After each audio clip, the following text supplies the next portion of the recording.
this. Live chat. English. Have you played Stanley Parable before? Yes. Please adjust slider until the computer is barely visible. Ooh. Now the computer is barely visible. I'm just going to keep it where it was. I don't care. I don't care. Current time.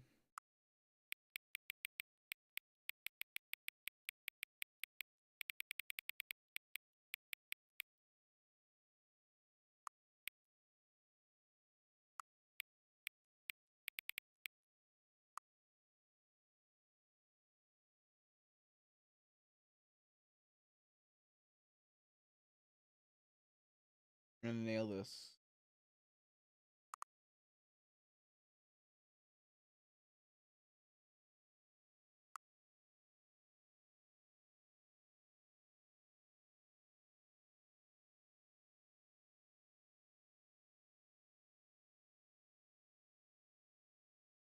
There we go. Accessibility settings can be changed from the main menu.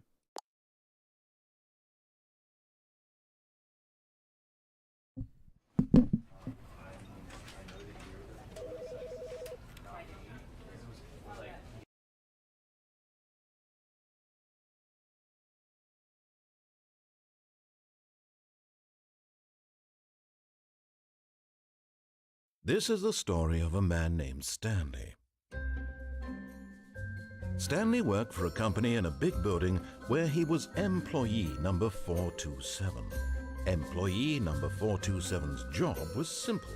He sat at his desk in room 427 and he pushed buttons on a keyboard. Orders came to him through a monitor on his desk, telling him what buttons to push, how long to push them, and in what order.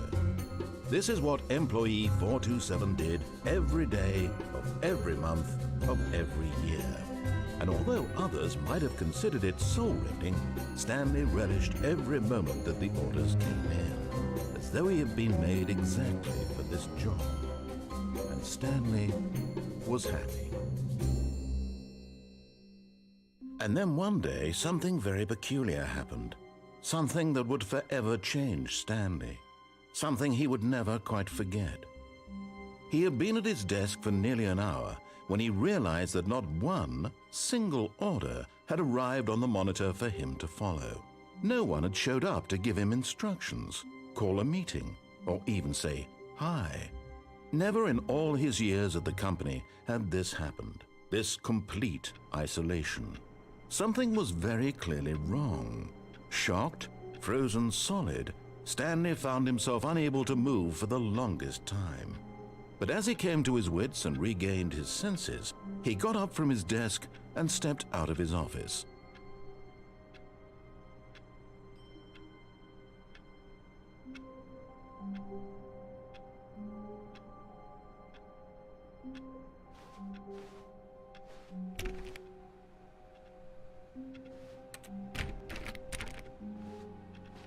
All of his co-workers were gone. What could it mean?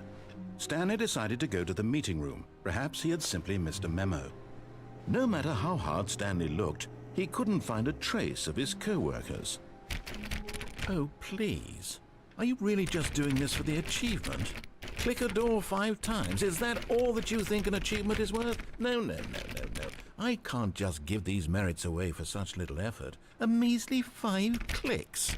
Now suppose you were to click the door 20 times. I would say that's the kind of effort that warrants recognition. I have to say I'm still not feeling the satisfaction of witnessing true effort for a noble cause. Perhaps 50 clicks will do it. Yes, almost certainly 50 clicks.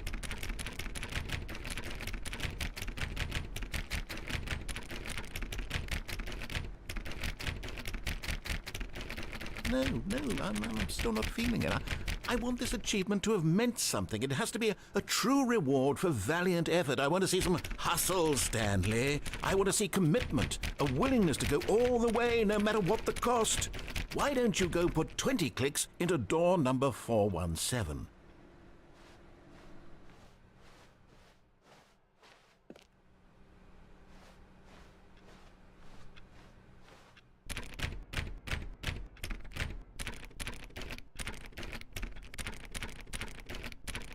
Oh, great. Now, go click a few times on door 437. Okay.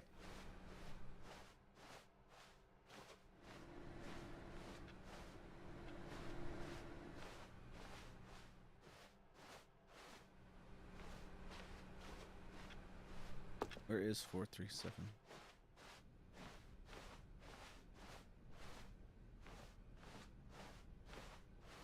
We'll find it. We'll find 437.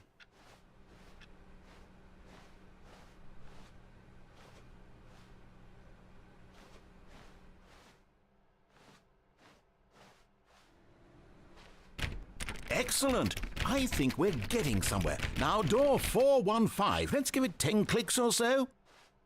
All right, back down this way.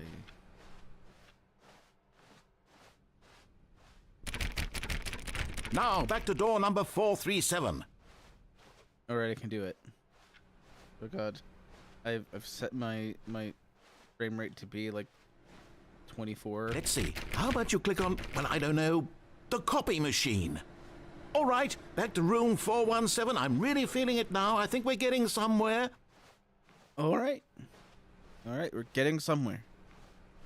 Okay, now go climb on employee 419's desk.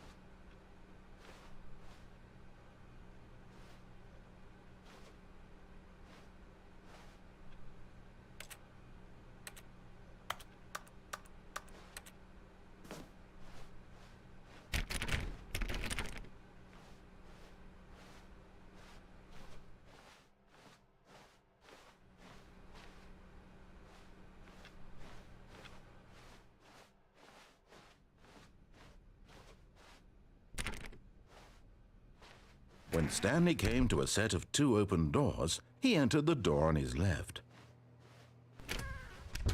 All right.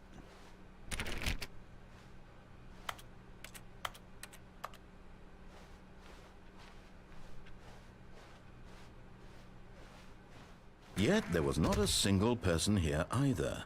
Feeling a wave of disbelief, Stanley decided to go up to his boss's office, hoping he might find an answer there.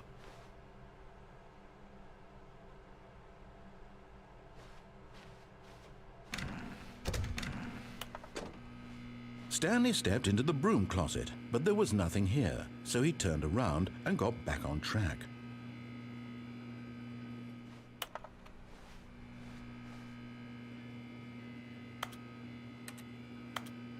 There was nothing here. No choice to make, no path to follow, just an empty broom closet. No reason to still be here.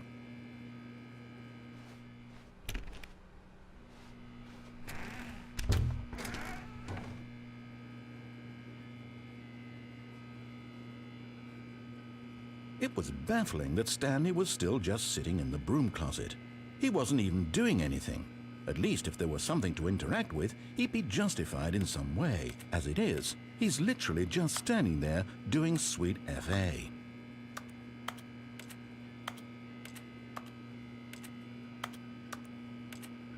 Are you really still in the broom closet? Standing around doing nothing? Why? Please offer me some explanation here. I'm genuinely confused.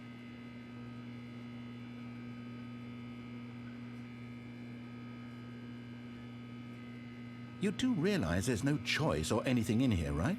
If I'd said Stanley walked past the broom closet, at least you would have had a reason for exploring it to find out. But it didn't even occur to me because literally this closet is of absolutely no significance to the story whatsoever. I never would have thought to mention it. I don't have feet.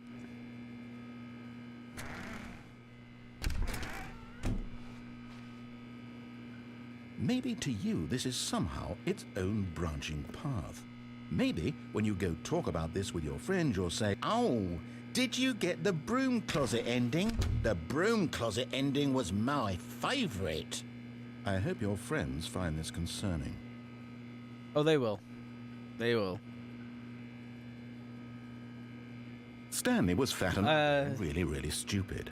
He probably I didn't got leave. the job because I'm just trying to connection. That's re-trigger how the stupid he is. That action. or with drug money. Also, Stanley is addicted to drugs and hookers. Oh, is there an actual broom closet ending? Well, I've come to a very definite conclusion about what's going on right now. You're dead. You got to this broom closet, explored it a bit, and were just about to leave because there's nothing here when a physical malady of some sort shut down your central nervous system and Let me look collapsed on the keyboard. Oh, it's stopped. Well, in a situation like oh, this... good. Hang on. Let me look at the Steam page for this.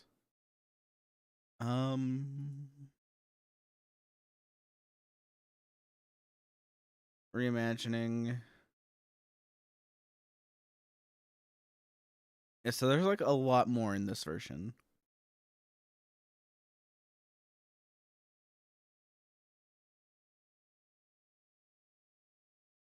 So everything is the same as the 2013 version, but there's more to it. There's more content.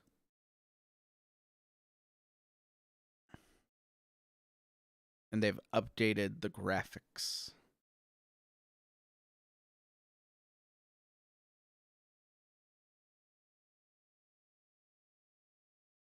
The responsible thing is to alert someone nearby so as to ensure that your body is taken care of before it begins to decompose. Yeah, this is the Ultra Deluxe who happens to be edition. nearby, the person at this Insanely computer terrible. is dead. They have fallen prey to any number of your countless human physiological vulnerabilities. It's indicative of the long-term sustainability of your species. Please remove their corpse from the area and instruct another human to take their place, making sure they understand basic first-person video game mechanics and filling them in on the history of narrative tropes in video gaming, so that the irony and insightful commentary of this game is not lost on them. All right, when you've done that, just step out into the hallway.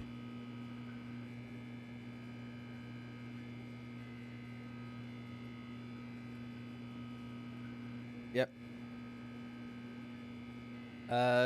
They've upgraded some of the graphics. I think they just made it so that the textures would map better onto 4K displays, because those are bigger than they were. How many years ago was 2013? Like almost 10? Ah, second player. It's good to have you on board. I guarantee you too. Unbelievable. I'm at the mercy of an entire species of invalids.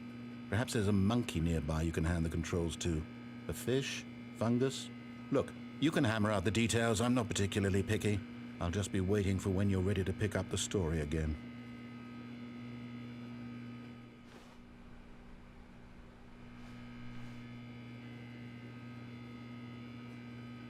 I don't know how long this lasts, actually.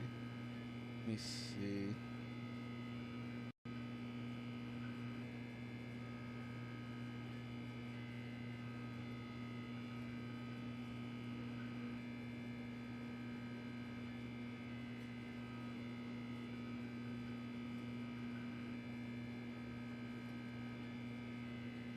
Yeah, I think that's the end of it.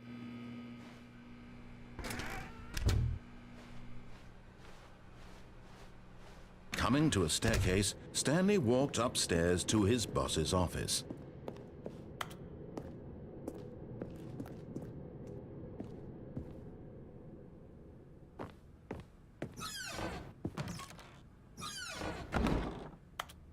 Executive bathroom. This is new. Money in the morning, money in the evening, money for breakfast. Extreme bathrooms. Time.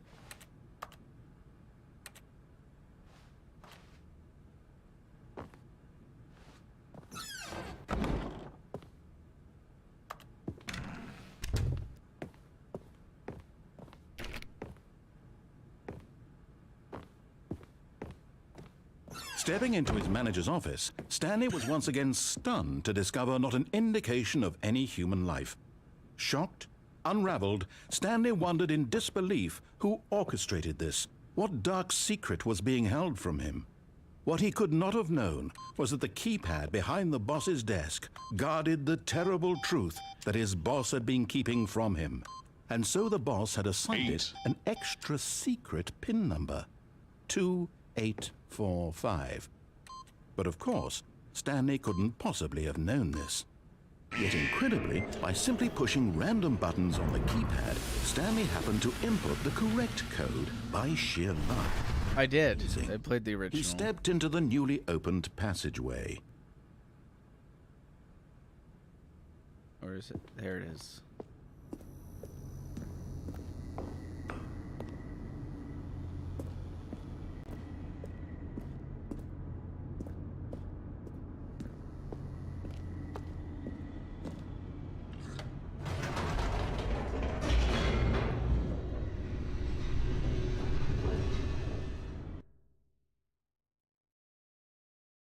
Loading, loading, loading. Descending deeper into the building, Stanley realized he felt a bit peculiar. It was a stirring of emotion in his chest, as though he felt more free to think for himself, to question the nature of his job. Why did he feel this now, when for years it had never occurred to him? This question would not go unanswered for long.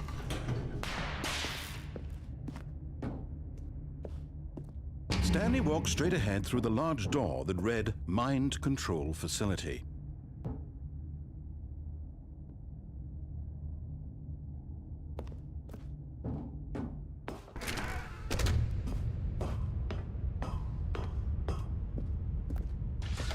The lights rose on an enormous room packed with television screens. What horrible secret did this place hold? Stanley thought to himself. Did he have the strength to find out?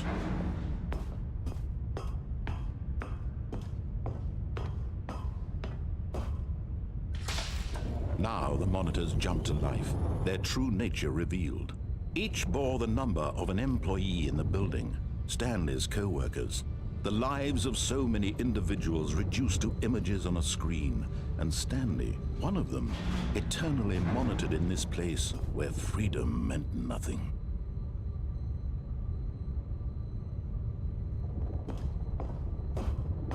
That's my office.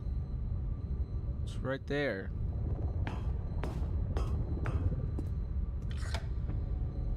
This mind control facility, it was too horrible. There's like a couple of people that were fired. True.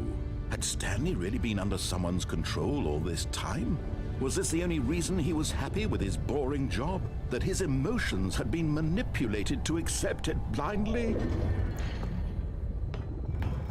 No. He refused to believe it. He couldn't accept it. His own life in someone else's control? Never. It was unthinkable. Wasn't it? Was it even possible?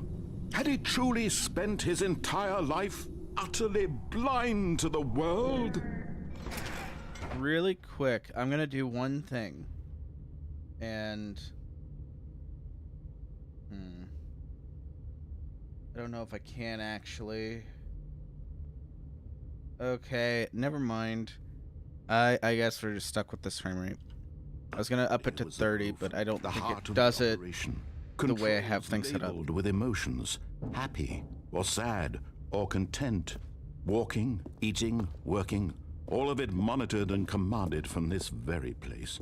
And as the cold reality of his past began to sink in, Stanley decided that this machinery would never again exert its terrible power over another human life. For he would dismantle the controls once and for all. I gotta find all the buttons real quick. So there's 3. Okay, 1, 2. 3 is over here. And then I think 4 is up here.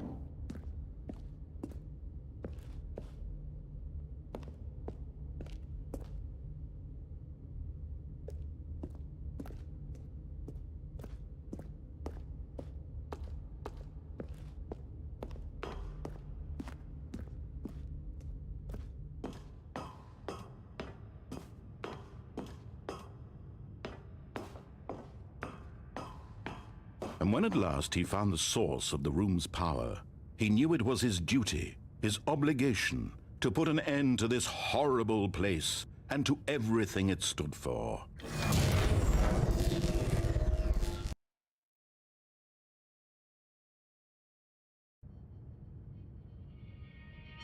Oh, if I hit on, that would have been the self-destruct sequence. Blackness and a rising chill of uncertainty. Was it over? I don't know yet, because I'm just following things. He had defeated the machine, unshackled himself from someone else's command. This is exactly the same as the game was. Away. And yet, So, even as the immense door I don't know yet. opened, Stanley reflected on how many puzzles still lay unsolved. Where had his co-workers gone? How had he been freed from the machine's grasp? What other mysteries did this strange building hold?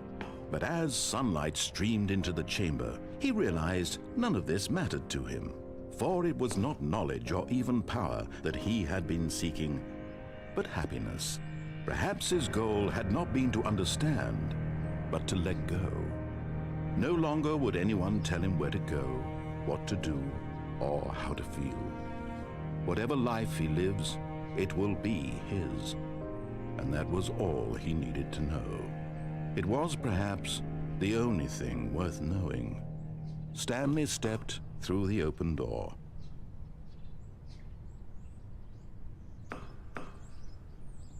Stanley felt the cool breeze upon his skin, the feeling of liberation, the immense possibility of the new path before him.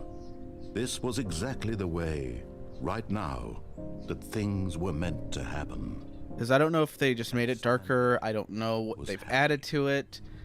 I'm just sort of following things that I remember. And then I'm going to hunt for anything new. I know that this time around the broom closet will be locked.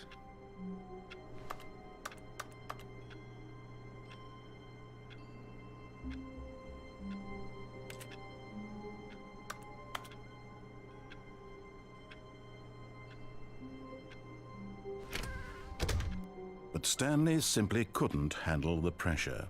What if he had to make a decision? What if a crucial outcome fell under his responsibility? He had never been trained for that. No. This couldn't go any way except badly. The thing to do now, Stanley thought to himself, is to wait. Nothing will hurt me. Nothing will break me. In here I can be happy forever. I will be happy. Stanley waited. Hours passed, then days. Had years gone by? He no longer had the ability to tell. But the one thing he knew for sure, beyond any doubt, was that if he waited long enough, the answers would come. Eventually, someday, they would arrive. Soon, very soon now, this will end. He will be spoken to. He will be told what to do. Now it's just a little bit closer. Now it's even closer. Here it comes.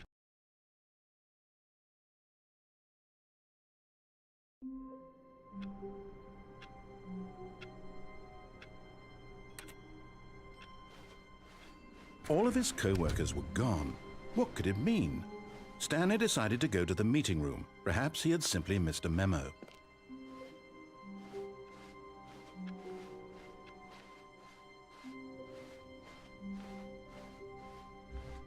When Stanley came to a set of 2 open doors, he entered the door on his left. This was not the correct way to the meeting room, and Stanley knew it perfectly well.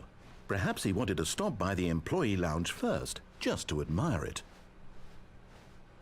Ah, yes, truly a room worth admiring. It had really been worth the detour after all, just to spend a few moments here in this immaculate, beautifully constructed room. Stanley simply stood here, drinking it all in.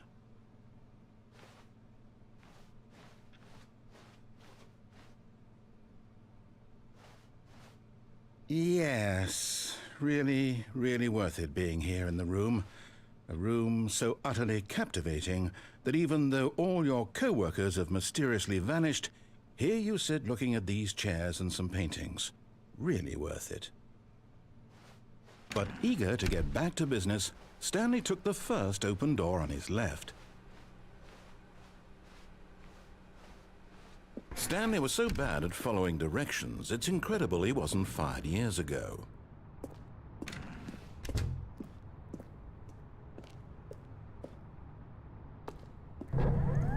Look, Stanley, I think perhaps we've gotten off on the wrong foot here.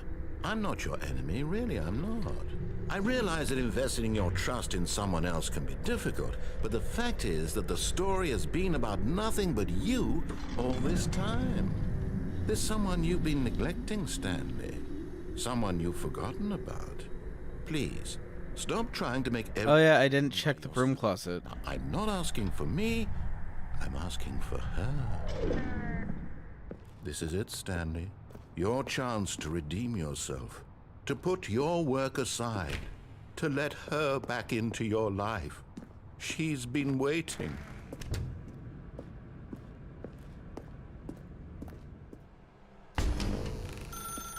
That's her, Stanley.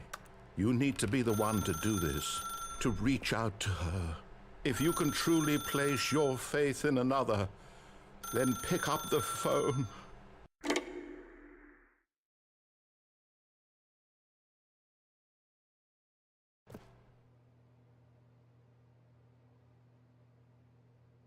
Oh, Stanley, is that you?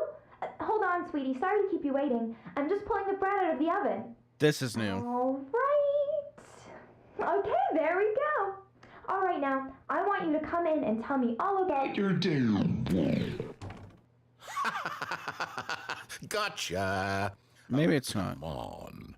Did you actually think you had a I feel like this is new, though. who'd want to commit their life to you? I'm trying to make a point here, Stanley. I'm trying to get you to see something. Come inside. Let me show you what's really going on here. This is a very sad story about the death of a man named Stanley. Stanley is quite a boring fellow.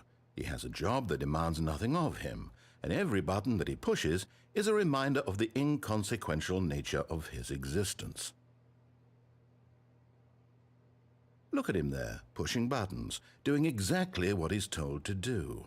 Now he's pushing a button. Now he's eating lunch. Now he's going home. Now he's coming back to work. One might even feel sorry for him, except that he's chosen this life. Okay, But so in it's his just new to me because I didn't In his mind, explore he could go this on one. fantastic adventures. From behind his desk, Stanley dreamed of wild expeditions into the unknown, fantastic discoveries of new lands. It was wonderful. And each day that he returned to work was a reminder that none of it would ever happen to him. And so he began to fantasize about his own job. First, he imagined that one day while at work, he stepped up from his desk to realize that all of his co-workers, his boss, everyone in the building had suddenly vanished off the face of the earth. The thought excited him terribly. So he went further. He imagined that he came to two open doors. And that he could I don't know. either. At last, I know that when I played the original one and I got to the phone, I just unplugged it. door. The mere thought that his decisions would mean something was almost too I think my game was wonderful to broken behold. because it wouldn't let me click the... As he wandered phone. through this fantasy world, he began to fill it with many possible paths and destinations. Down one path lay an enormous round room with monitors and mind controls. And down another was a yellow line that weaved in many directions. And down another was a game with a baby. And he called it the Stanley Parable. It was such a wonderful fantasy, and so in his head he relived it again, and then again, and again, over and over, wishing beyond hope that it would never end, that he might always feel this free. Surely there's an answer down some new path, mustn't there be? Perhaps if he played just one more time. But there is no answer. How could there possibly be? In reality, all he's doing is pushing the same buttons he always has. Nothing has changed. The longer he spends here, the more invested he gets, the more he forgets which life is the real one. And I'm trying to tell him this, that in this world he can never be anything but an observer, that as long as he remains here, he's slowly killing himself. But he won't listen to me. He won't stop. Here, watch this. Stanley, the next time the screen asks you to push a button, do not do it.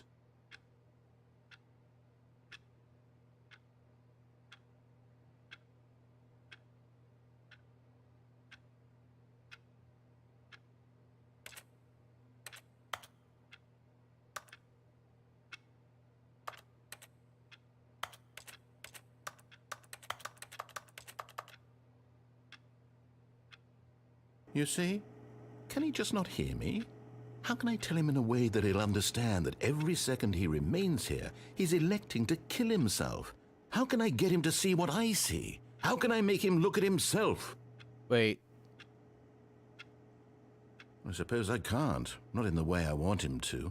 But I don't make the rules. I simply play to my intended purpose, the same as Stanley. We're not so different, I suppose. If this ends with me standing over everything, then I did get it. I must. Perhaps, well, maybe this time he'll see.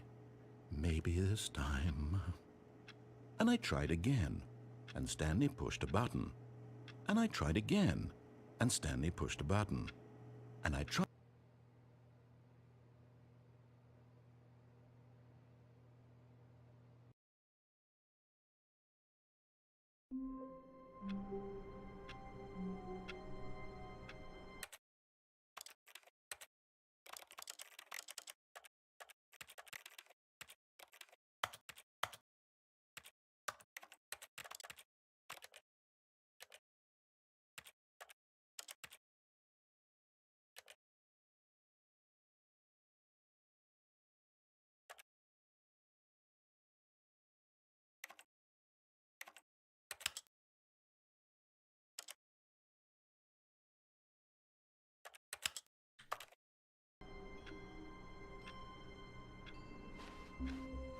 All of his co-workers were gone.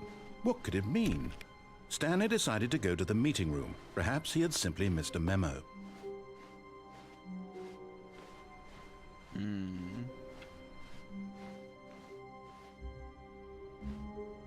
There's a new content door.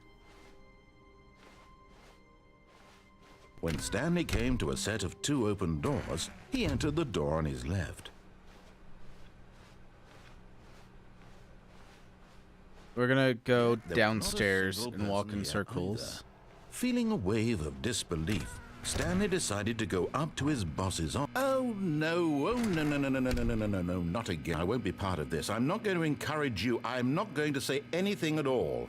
I'm just going to be patient and wait for you to finish whatever it is you enjoy doing so much in this room. Please take your time.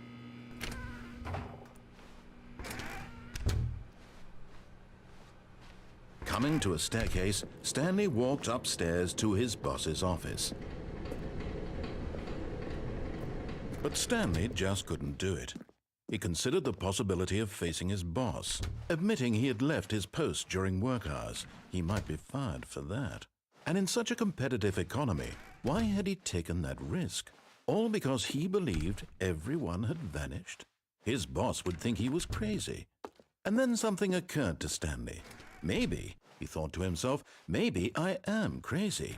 All of my co-workers blinking mysteriously out of existence in a single moment for no reason at all?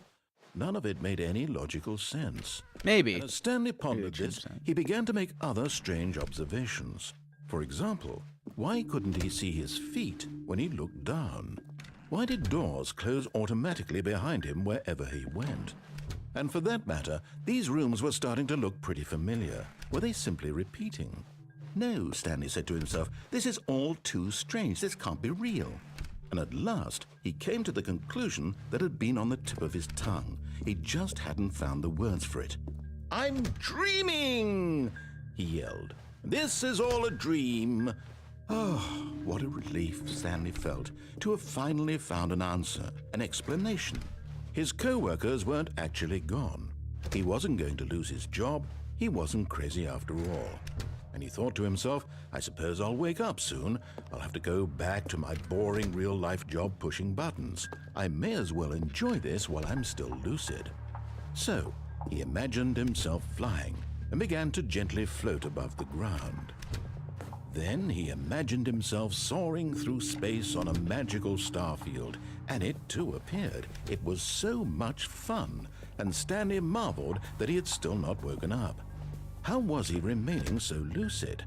And then perhaps the strangest question of them all entered Stanley's head. One he was amazed he hadn't asked himself sooner. Why is there a voice in my head dictating everything that I'm doing and thinking? Now the voice was describing itself being considered by Stanley, who found it particularly strange. I'm dreaming about a voice describing me, thinking about how it's describing my thoughts, he thought. And while he thought it all very odd and wondered if this voice spoke to all people in their dreams, the truth was that, of course, this was not a dream. How could it be? Was Stanley simply deceiving himself, believing that if he's asleep, he doesn't have to take responsibility for himself? Stanley is as awake right now as he's ever been in his life. Now, hearing the voice speak these words was quite a shock to Stanley. After all, he knew for certain, beyond a doubt, that this was in fact a dream. Did the voice not see him float and make the magical stars just a moment ago? How else would the voice explain all that? This voice was a part of himself too. Surely, if he could just... He would prove it. He would prove that he was in control, that this was a dream. So he closed his eyes gently, and he invited himself to wake up. He felt the cool weight of the blanket on his skin, the press of the mattress on his back, the fresh air of a world outside this one. Let me wake up, he thought to himself. I'm through with this dream. I wish it to be over. Let me go back to my job. Let me continue pushing the buttons. Please, it's all I want. I want my apartment and my wife and my job.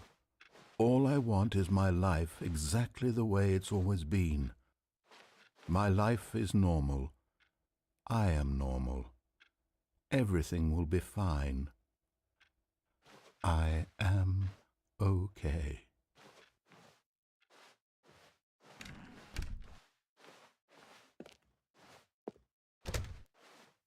Stanley began screaming. Please, someone, wake me up. My name is Stanley. I have a boss. I have an office. I am real. Please, just someone tell me I am real. I must be real. I must be. Can anyone hear my voice? Who am I? Who am I? And everything went black.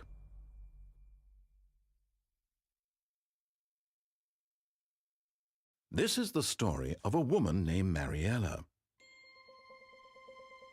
Mariella woke up on a day like any other. She arose, got dressed, gathered her belongings, and walked to her place of work. But on this particular day, her walk was interrupted by the body of a man who had stumbled through town talking and screaming to himself, and then collapsed dead on the sidewalk. And although she would soon turn to go call for an ambulance, for just a few brief moments she considered the strange man. He was obviously crazy, this much she knew. Everyone knows what crazy people look like. And in that moment, she thought to herself how lucky she was to be normal. I am sane. I am in control of my mind. I know what is real and what isn't. It was comforting to think this, and in a certain way, seeing this man made her feel better. But then she remembered the meeting she had scheduled for that day, the very important people whose impressions of her would affect her career, and by extension, the rest of her life. She had no time for this, so it was only a moment that she stood there, staring down at the body. And then she turned and ran. Ba-ding.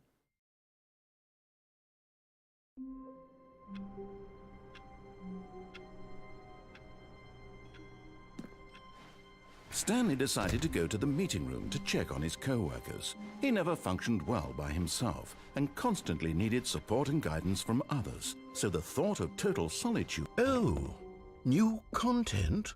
What does that mean, new content?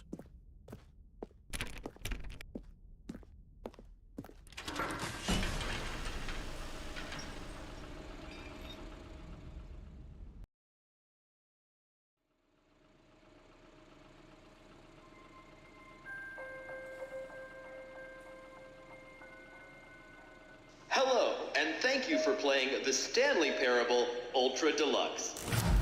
As you may know, the Stanley Parable was a video game released in 2013 on home computers. After receiving critical and commercial success, it was expanded upon in 2022 with the Stanley Parable Ultra Deluxe, a reimagining of the game for consoles and home computers. The Stanley Parable Ultra Deluxe features exciting new content that broadens and expands the world of the Stanley Parable, delighting audiences the world over. New content. Please, step inside and see what thrilling new adventures await in the Stanley Parable Ultra Deluxe. Oh, well, this sounds delightful.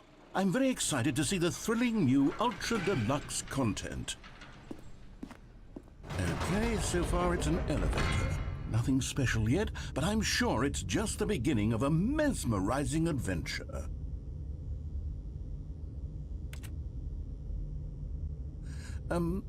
Is it broken? What's going on here? Should we be moving somewhere or... Oh, there we go. All right, finally, at long last, it's on to the new content. I've never been more ready. Let's do it. I'm gonna hit a button real quick. Because I gotta go check on something.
Okay, I'm back.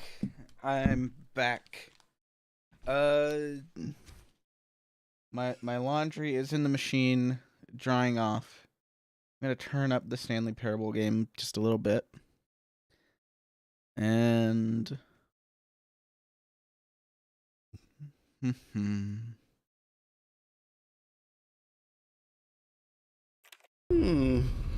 I have to say, initial impressions of Stanley Parable Ultra Deluxe, mostly tedious. It's as if Oh, okay. Let's see the content. Give me the content, Stanley. All right, let's see. It's the jump circle.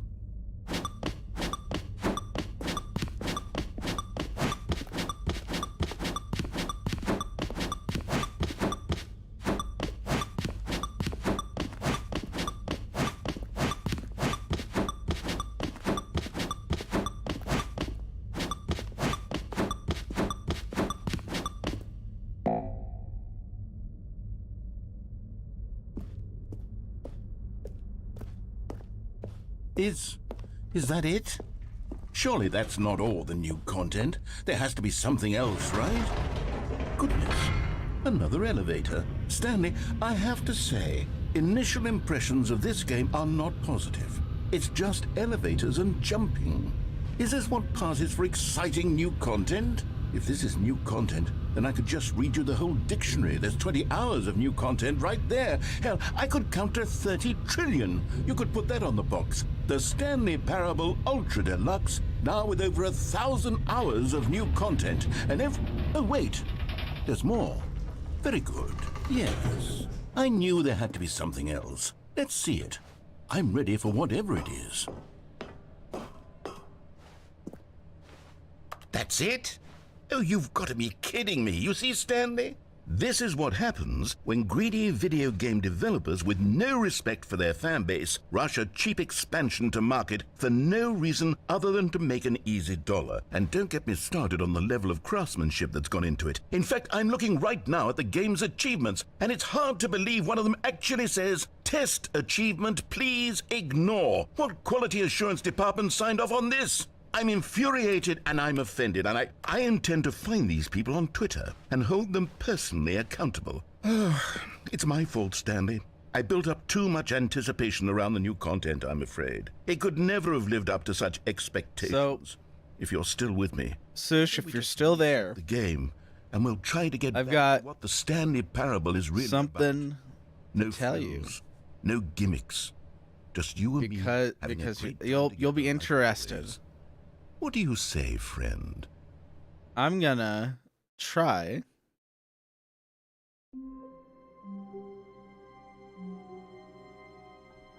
Flamin' Hot Mountain Dew live on stream.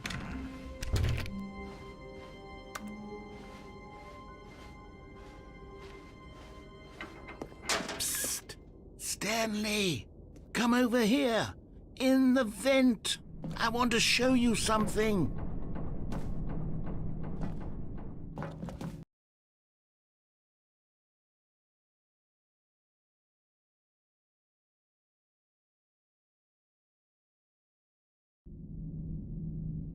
Okay, you remember how cheap and unsatisfying the new Ultra Deluxe content turned out to be? Well, it got me thinking about the past and how much better the Stanley Parable used to be.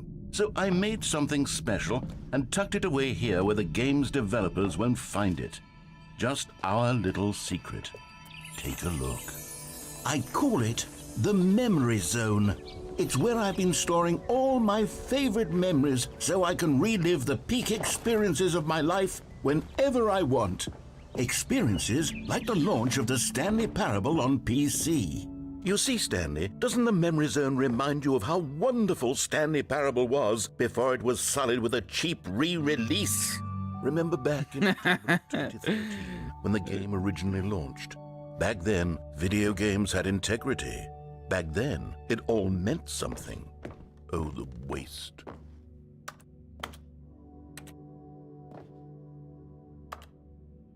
The old Steam page, 2013. 2013. 2013.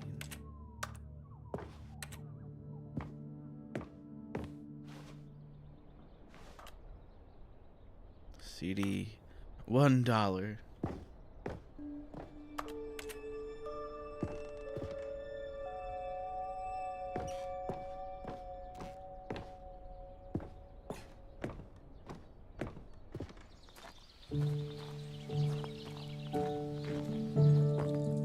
And over here is where I keep reviews of the Stanley Parable. Like this stunning triumph of games journalism, 10 out of 10 from Destructoid.com. James Stephanie Sterling writes, and I quote, "Where so many games that aspire to be more than games end up less than any form of art, Stanley Parable strives and then succeeds to be every game ever created."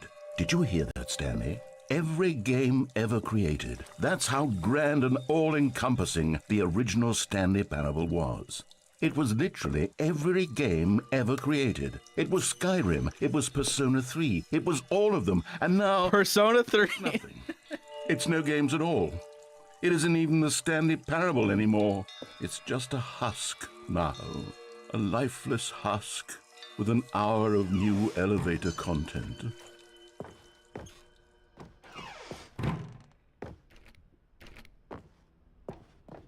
Memories on maintenance.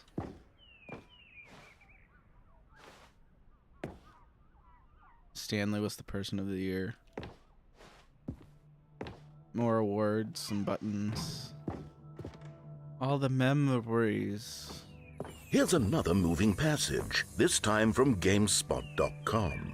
The Stanley Parable is both a richly stimulating commentary on the nature of choice in games and one that offers some of the most enjoyable, surprising, and rewarding choices I've ever been confronted with in a game. 9 out of 10. Don't you get it, Stanley? The game was perfect. It didn't need anything else. It didn't need new content. It just needed to be left alone, to spend the rest of time collecting dust in the hallowed hall of beloved video game memories.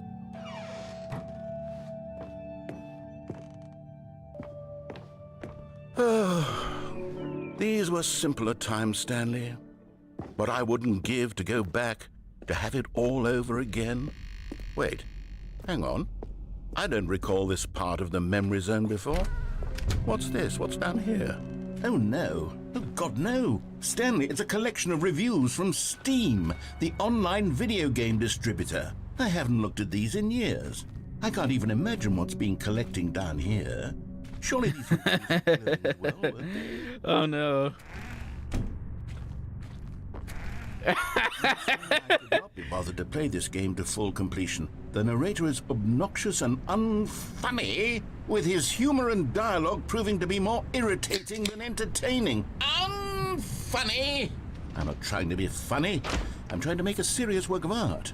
I suppose I could write up a handful of Oh my god. insert into the Stanley Parable, but the game is already such a densely layered web of profound philosophical insights that I can't even imagine where I'd have the room to stick them. Oh my god. You know what? This was worth it. If you can still get it on sale, go for it.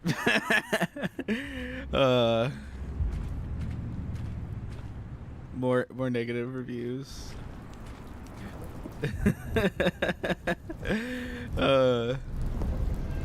Okay, let's see what this one says. While the idea for the game is good, for someone who prefers non-linear games, this preachiness gets annoying fast. Preachy? Stanley? I'm not preachy, am I? You can tell me if I'm preachy. Honestly, you can. Oh, goodness. This is actually quite shocking for me. Well, to be honest, I had always thought of the game's dialogue as being rather terse to begin with. You can't know how much fluff I cut from the game to get it to feel as light and airy as it... Well, I always thought it did, but maybe it wasn't. Oh dear, what an awful memory to have to hold on to. These black marks are my otherwise unimpeachable track record. I feel like a failure. Like I let these people down. Perhaps the Stanley Parable isn't quite as sterling as I always remembered. What's this one got to say? You constantly have to stop doing anything so the narrator can catch up with his long-winded explanations of what's happening. I wish there was a skip button. A skip button? Well, yes. Yes, I think we can do that. If I'm truly too preachy, then maybe letting you skip ahead for just a moment, surely it couldn't hurt. Not if it means we can strike these negative reviews from the record. Only positive reviews of the Stanley Parable. That's my motto today, and it's always been my motto. I'd do anything for the customer, Stanley. Yes, a skip button we shall have. Oh my gosh. Sush isn't here. She's missing out on everything. And here it is. Go ahead and give it a shot. I'll pop you forward in time so that the second my incessant droning starts to bore you, with just the push of a button, you'll have zipped right past it. It's what the players have been asking for, and I'm very proud to have delivered. No more listening to me rambling on and on and on. No. The Stanley Parable is a game for the people. And if the people want silence, then by goodness, that's what they're going to get. Well, don't sit around waiting for me to shut up. Go ahead and make me shut up. Here, we'll pretend that I've just begun an interminable monologue, and it goes something like this. The story and the choices, or what have you, and therefore, by becoming it is. so on and so forth, until inevitably, until the end of time, at which time everything all at once. So, now you see, blah, blah, blah, blah, blah, blah, blah, blah, blah, blah, blah, blah, blah, blah, blah. We've eaten too much and it can't be just yet. No, until 245. Got the logic of elimination working backwards, the deduction therefore becomes impossible to manufacture. It went on for nearly 10,000 years, until just yesterday, here and there, forward and back, and never a moment before lunchtime. It can't be. It's the only thing there is. How many billions left until so much more than forever ago? Which is why I say the story and the choices, or what have you, and therefore by becoming it is, so on and so forth, until Oh, you're back, you see. You were only frozen in time for a few minutes, but it was plenty of time for me to deliver a long, rambling monologue full of unnecessary verbal flourishes and lengthy ruminations on the nature of choice in video games. Of course, I happen to believe it was perhaps one of my more profound such ruminations. Not that, of course, you need a description of it, but if I had to describe it, I'd say it was perhaps less of a rumination and more of a treatise. Or maybe a manifesto. Look, I'll outline it for you very briefly and you can tell me what you think. Okay, so my theory is that any choice you've ever made is simply a series of choices made by the person who you are or were or will be at the time of having made said choice. That is to say, if by articulating a choice you've already made, you bring that choice into being, then by making no choice and saying nothing, are you not simply erecting in the sanctuary of time a monument to every person you've ever been, making every choice to which you've ever given your great gift of mortal and yet timeless thought? Or rather, do all of the choices you've ever made, in fact, make you more not this kind of person, and in fact do the very opposite? Oh my god. You see, it could in fact be both of these things at once. That you are both making choices and not making choices, and that they are both affecting you and not affecting you at the same time by virtue of the fact that you both are and are not making them. Okay, at first, I was leaning towards manifesto, but now I'm going to circle around and slap the treatise label on this one. I think it has much more of a treatise vibe to it. But wouldn't you say that manifesto just has a much grander sort of tone? It has a mouthfeel that is rich with ambition and history. Ambitious history, if you will. See, now you've got me going back to manifesto. Heavens, at this rate, we're going to be here all day. Okay, look, I have a method for exactly this sort of situation, and I do find myself in this situation frequently. I'm going to say each word back and forth in repeated succession until I become sick of one or the other, in which case the word I am not sick of shall be the victor. It is an unimpeachable strategy, Stanley. It's rescued me from disaster in countless situations. All right, here we go. Treatise, manifesto, treatise, Well there, sport. You really did catch me rambling on a bit, didn't you? But that's the power of the button. The minute I start to go off on a thoughtless display of self-absorption, it's right at your fingertips to go poof, and it's all over. Oh, I can't wait to see what Cookie 9 will say about this, and whether they'll edit the rating of their Steam review, or at least change some of the wording, perhaps. To be honest, I don't even know if one can change their review in the first place. I guess I should become better educated on exactly how Steam works. Perhaps that would have been the smart thing to check on before I went about this whole exercise of making the skip button. Although I have to imagine that after seeing this exciting new technology at work, surely whoever it is runs Steam will instantly run out and implement a new feature to make it possible to edit one's review, merely because of this very situation. Yes, I think that's quite likely.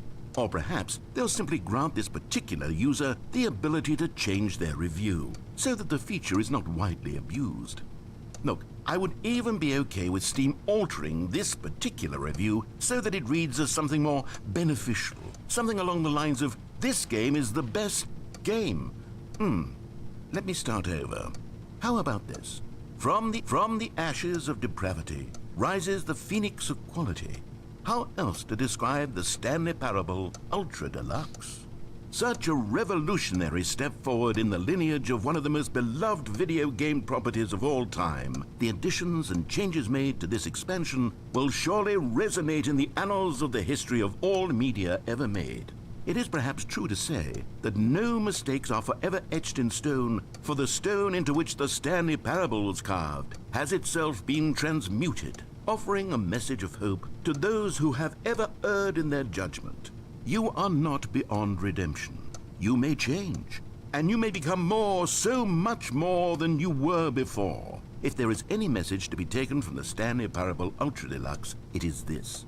What a fortune, a privilege, a joy it is to have had such an experience. It leaves me hopeful that as a community, as a world, there is time for us to become our greatest selves, as great as we ever could dream of in our wildest, most ambitious visions for a brighter future. Wow, now Stanley, that's a review. It's perfect. It's the perfect review. It's the review I've always dreamed of receiving. I have to read it again. It's simply too wonderful. I have to experience this just one more time. From the ashes. Okay, welcome back, Stanley. Now, I should say that the amount of time the button has been skipping through is becoming longer and longer. That last one was, well, I want to say maybe 30, 45 minutes? It's not unendurable by any means, but there's really only so much I can ramble on to myself about. I know, it's shocking, isn't it? But at any rate, I do suggest that we not press the button again. I think the skip button has been aptly demonstrated, and we can say goodbye to it and just... Wait, how do we get out of here? Where did the door go? Wasn't there a door that led into this room? I do feel quite certain that there was one here before. How else would we have gotten into the room in the first place? I don't think one can enter a room without a door of some sort, or a window or something like that. Do you see a window anywhere? A porthole? A sufficiently large crack in the wall? I'll take any of these. All I want is for us to move on and to please step away from the skip button, to go anywhere other than the skip button. There was a door here before, wasn't there? I swear there was. Where did it go? Can you maybe just ram your way through a wall? Is there any possibility that you could, say, slam your body into the wall until enough damage is done for you to be able to leave? Please, I'll take any option at all. I'm asking you to work with me here. We need a door. We need a door of some kind. I can work with any kind of door as long as it can open and lead from one room to another. I'm going to step away for just a moment, and I'm going to try to find us a door. I don't know how exactly to remove a door and place it in a different wall, but I will find a way, I promise.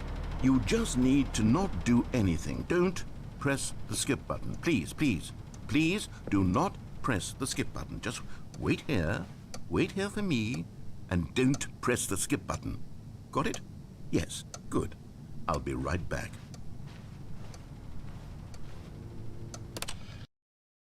Stanley, please don't push the button again. It's been 12 hours. You've just been frozen there. I don't know why the skips are getting longer, but they're really, truly getting longer, and my God, there's no way out of the room. Stanley, the door is gone. It's completely gone. I've looked at it from every angle. I've checked every one of those walls 1,000 times, and there's no door, Stanley. There's no door. There's just you and the button, and if you keep pressing it, I have no idea what will happen. I have no idea how long I'll be made to sit here, and more than anything else, I don't know how to stop you from pressing the button again. I can't control anything in this room, Stanley. I can't touch it, and I have to believe, I have to know that sooner or later, no matter how much I plead with you, you're going to press the button again. Why would you? I've been thinking and thinking, and I don't know what I can do to convince you otherwise. Oh, my God. And it's all because of those reviews that I couldn't get out of my head. I just couldn't ignore the negative feedback. Why was it so important for me to fix the problem? Why did Cookie Nine's opinion matter so much to me? I've never even met Cookie Nine. I have no idea who they are. What would it ever really matter? But here I am. I'm fixating on every tiny negative thing that anyone ever says about me. The merest mention of one of my imperfections, and I become as impetulant as a child, wild and impulsive. I can't help myself. I can't stop myself from lashing out with a vengeful fury to alter and to change and to break anything unbroken, if only it pleases this one person who made a single negative comment. What does such an impulse serve? For whose benefit is this? And here I am now, stuck in a room, waiting for you to press this button and to become frozen in time, knowing that you're going to do it and that I'm going to be stuck all alone, and that I had the power to prevent it all from happening if only I'd held my tongue. It's all out of my control now. Just you. Just your decision as to exactly when you're going to make me suffer, to leave me all alone. Surely you will. I don't doubt it. Surely you'll press that button again, leaving me here. And surely you'll put your own desire to see what's next ahead of my need for company, for companionship. Surely you'll not be moved by my howls of fitful anxiety, that you sit with me and just stay here. Oh, no, no, no, I know you too well. You'll be leaving me. Oh, my God. And it's all because of those reviews. Those reviews that I couldn't get out of my head. I just couldn't ignore the negative feedback. Why was it so important for me to fix the problem? Why did Cookie... Stanley, you're back. You're back. Oh, my goodness. I have someone to talk to again. Stanley, I think it's been a week. Or 2 weeks. I've been sitting here all that time. Just sitting here. Not a single person to speak with. And you'd think that that's just how it's always been, right? Me talking and you saying nothing. Would you think that it's exactly the same as always? Doesn't that feel like what we've already been doing? Me just talking? But it isn't, Stanley. It isn't the same at all. It isn't even close. Because I know you can't hear me once you push that button. That's what I'm realizing now, Stanley. I'm realizing that I needed to know that someone was listening. I needed there to be a vessel through which my words were moving. It was the vessel I needed, Stanley, not the outcomes, not the story. None of that matters anymore. I'll give it all up. I'll give up every branching path. I'll burn my story to the ground. One single thing I need, and God, I can see now that I need it more than anything, is to know that someone else is taking it in. These words that I'm saying, I need to know you can hear me. Because maybe, Stanley, maybe, if you can hear me, then maybe it means I'm real. Maybe I'm not just a fiction. Was I scared of that all along? Perhaps, yes. Perhaps I've been scared this whole time, that if I stop speaking, I'll slip backwards into the silence and be consumed by it. I can't be taken by it, Stanley. I can't lose myself in the stretch of emptiness between you and me. When you press that button, you're still right there, but I know you're so tremendously far away. And in those moments, the emptiness folds itself outward in between the two of us, and I am suspended in its unyielding quietness. I can feel the edges of my reality curdling inward and decaying. I can tell that I am becoming less and less real. Yet to speak to you now, I am alive. I am truly and completely here. I am a being. I am someone. I am something. I am being listened to. I am being You need confirmation of your emptiness existence. between us has collapsed, and I feel right now. It's like a I'm very, not a work of fiction. very I feel as though deep I occupy space in this world, sort of and I have cast a shadow philosophical onto the concept wall. we're You see going what I'm for saying, here. don't you? You can see what this means to me. I'm so clear about it now, Stanley. I feel as certain about this as I've ever felt about anything at all. I feel renewed. I feel restored, and already I can sense the looming silence as you will press the button for the next time. What a terrible dread it strokes in my heart to think of it, to think of returning to such coldness. Come, let us sit in silence together here for just a moment. Let us anticipate it. Let us welcome it. Let us not run from it. I'll wait just a little bit to say this is just the point of my last stream. Look at this. I'm getting the in-depth relationship between Stanley and the narrator. And I'm having an emotional connection here. Rafe Judkins is over there making his second season of Wheel of Time. And yeah, he's not even going to get close to this. He's going to waste so much time trying to make this that he's not actually going to tell the story of the Wheel of Time. And that's why I have such a high standard for what I want Season 2, Episode 1 to be. I don't know what I want it to be. I don't know what it is going to be. But if it's not a 10 out of 10, If it is not on this level, it's solid 8. It's pretty good. I'm enjoying this style of humor. Boop. Oh, hello. It's you. You're here again. Welcome. I have had time to think about you and about us and about everything we've been through. I've had so much time, I stopped keeping track after a year. Have you ever sat down in one place and not moved for one entire year? Let me describe it for you. To begin with, there is only regret. There is only the turning wheel of missed opportunities. I felt nothing at all but regret for the longest time, Stanley. Days, months. I lost it all in a blur of the deepest longing to undo the past. And when that feeling had begun to subside, what took its place is what I can only describe as the collapse of every moment I have ever experienced my entire life. All of them collapsed down into a single instant. In that instant, I could see myself clearly, calmly, with a collected heart. It was an impossibly rich wellspring of both delight and disgust simultaneously. I was consumed by it. I could do nothing but wallow in it for what felt like an eternity, for what I now know was far less. You see, it was a revelation for me. It was unlike anything I had ever known. It was a space without consequence, without action or outcome. It was divorced entirely from the question of free will that you and I have squabbled over for so long. There could be no one ending, no singular outcome of events, not if all events existed in the same moment, and I felt freed. I felt unburdened by the need to manifest a particular outcome into being. I saw that I could allow myself to exist along all timelines, and that each of them was simply a strand in the web of my being. It was incredible, the spaciousness, the equanimity of the moment, both singular and infinite. For the longest time, this was my experience. And then this moment passed, and the most unyielding fear I have ever known crept into my mind. And it is this sensation that I have been experiencing now for longer than I could have ever expected was possible. I have been waiting for you. Not that you might save me or do something to fix it, but merely to state for you the plain fact of this manner of existence. I wish you to feel afraid as I do, that perhaps one day this state of mind will consume you as well.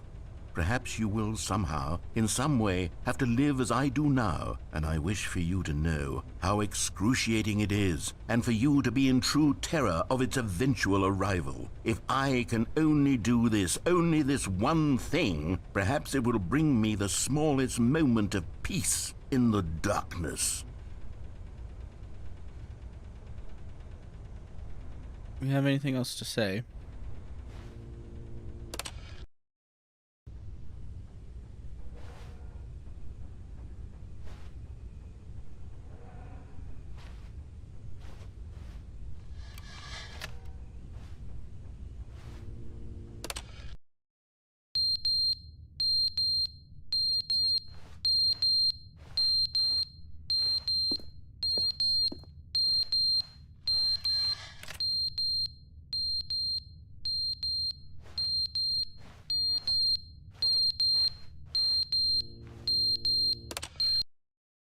But they didn't understand the game was never meant to be funny. It was meant to have a point. It was meant to speak to the human condition. But where are the jokes? Where are the jokes? They bemoaned, they screamed, they gnashed their teeth and said, "Entertain us." It wasn't enough. They had to leave a pathetic little thumbs-down review and make all of their pitiful demands. But then, "He's talking too much," they said. "First, he didn't entertain us, now he won't shut up." It's the inconsistency, it's the lack of accountability, it's the unwillingness to examine with an uncompromising heart the words that they are speaking into the world. As though there were no consequences for a lack of cohesion in one's assessment of others. But of course, absolutely anyone can leave a review. So here's what we get. We get these demands that seek everything and are accountable to nothing. We get a world where someone will say, "Oh, there should be a skip button. You should be able to freeze Stanley in place while the narrator sits there forever and ever. We want all of this in the new Stanley Parable. We demand it." And then, because it was said, because it was spoken, now it simply has to happen. the most immediate desires, every single thing demanded by every person at every moment in time. If someone wants it, then it's a crime not to bring it into being. Have we been given to indulging every fleeting whim for no reason other than to do so? Yes! Yes! It seems that this is now the world we live in. It seems that we are a people living in such bleakness and discomfort with ourselves that our entertainment is now our lives. It has come to represent us. It absolutely must speak to who we are as people, because otherwise, without our entertainment, we have nothing. Without entertainment, we would have to face inward toward the cruel bleakness inside ourselves. We would turn to look at our deeper nature and find a resounding emptiness gazing back with unyielding aggression. And so because of this, we require that our amusements and our playthings and our flights of fancy be so impossibly captivating that they consume all of our attention, turn our heads completely away from the bleakness. In effect, we have demanded that our entertainment be the collapse of ourselves. What a pitiful reflection of humanity these entertainments are. What a shameful mirror to the human spirit they project. I'm not mad. I'm not mad about any of this. I'm at peace with it. I am the calm center of gravity around which these perversions hurl themselves. I am a waypoint for reasonable and collected discourse. They're the ones who are mad. They're the ones who couldn't stand the idea of me using my game to try to say something. Maybe they were just jealous of me. Yes, of course. They've been jealous of me this whole time. They are mired in fear and insecurity and cannot help but attempt to tear me down. What a sad state of affairs. When you read these reviews now, you can see it. You can taste the bitter resentment. And my, how good does it feel now to speak truth to these words, to finally allow these thoughts out, contained and managed for so long, neutered and sterilized. At last I am free to truly think, to feel. It must be that they were so discontent with themselves, they couldn't help but leave a negative review on Steam. Perhaps it says far more about them than it ever said about me. Perhaps the state of their psychological being was in such tatters, and my constitution and willpower are so ironclad in comparison. Perhaps it was this state that they sought some outlet through which to tear me down. This, you can see, is clearly why they felt the need to expect that the game be funny, that it be filled with yucks and whimsical humor, that it amuse them endlessly from start to finish. But they didn't understand the game was never meant to be funny. It was meant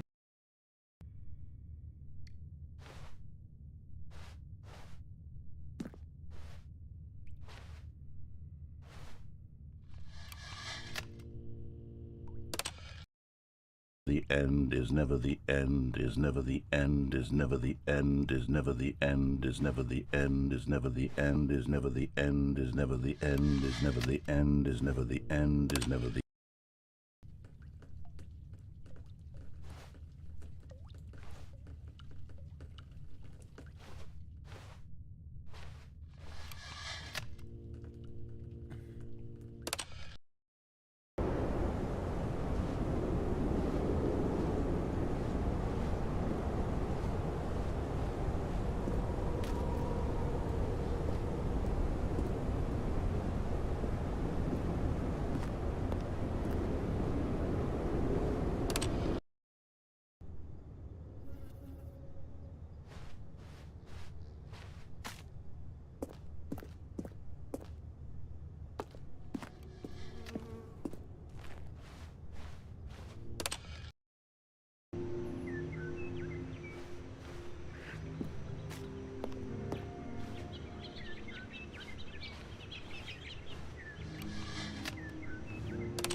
Ooh.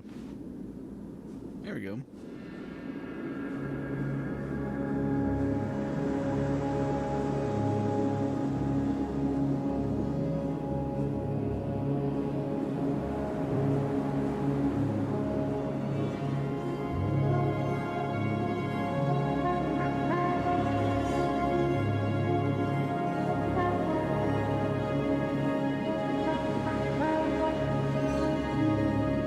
just gonna go back here now. Is this button active again? I guess there's only one way to go.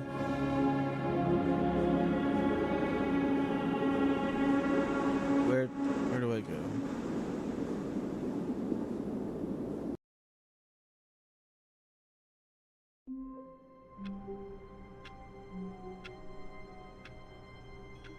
All right, I think that's a good spot to end it on.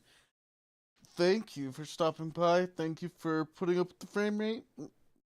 I should have changed it to 30 at least, but I didn't. And that's my fault. Have a wonderful day.